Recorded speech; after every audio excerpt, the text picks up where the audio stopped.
Kita udah capek saling bentak, saling curiga gitu, udah capek gitu. Bernegara elegan sedikit, statement lah, jadi negarawan lah.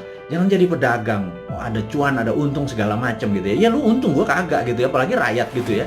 Udah asetnya hilang, tanah air kita hilang, diambil barangnya, kita cuma dapat pajak gitu. Buktinya kita tetap dipajakin tuh. Terus apa? Dari apa untungnya gitu ya? Terangin aja, ini untungnya segini. Kalau kita yang tahu adalah aset kita hilang, nikel kita gone, digantikan dengan apa gitu.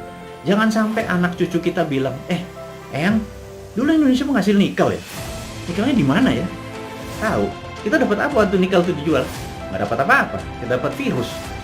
Hal itu kan susah kalau kita dijawab sama cucu cicit kita bertanya hal-hal seperti begitu gitu. Jadi kita tanya balik, produk-produk alam itu sumber daya alam. Kalau kita percaya MMT, Modern Monetary Theory, maka sumber daya alam itu bukan sebagai alat komoditi atau alat dagang, tetapi sebagai alat tawar.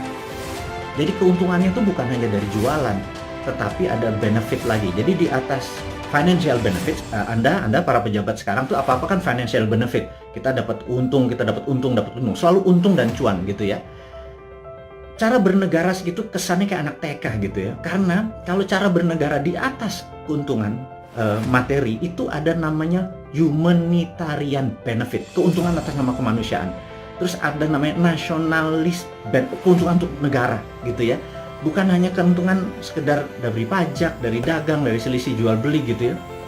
Tapi humanitarian, atas kemanusiaannya. Anak cucu kita masih benefit gitu ya. Nah, kalau kita pakai SWF, Sovereign Wealth Fund, itu asetnya masih di situ. Nikel kita masih di situ. Nah, kita mendapatkan funding dari situ untuk membangun sektor yang lain. Jadi dana yang masuk itu untuk membangun apa? Kok kita masih ngutang? Saya bingung sekali. BUMN rugi, kita masih ngutang, aset kita hilang. Kami ini gelisah, Pak. Kami ini ingin menjadi negara berdaulat dan kami ingin terbukalah. Karena kalian tidak berbicara selama PPKM ini, ya sudahlah. Kami aja lah yang muda-muda ini yang punya ide new mind ini yang berbicara. Oposisi juga nggak bicara juga. Kalaupun mereka bicara juga nggak ada solusinya. Beda kalau new mind itu selain berbicara, mengkritik, ada solusi-solusinya. Itulah membuktikan bahwa kita ini NKRI garis lucu, bukan garis lurus lagi gitu. Di atas lurus itu lucu gitu ya. Karena semuanya jadi seru, jadi lucu, jadi fun gitu.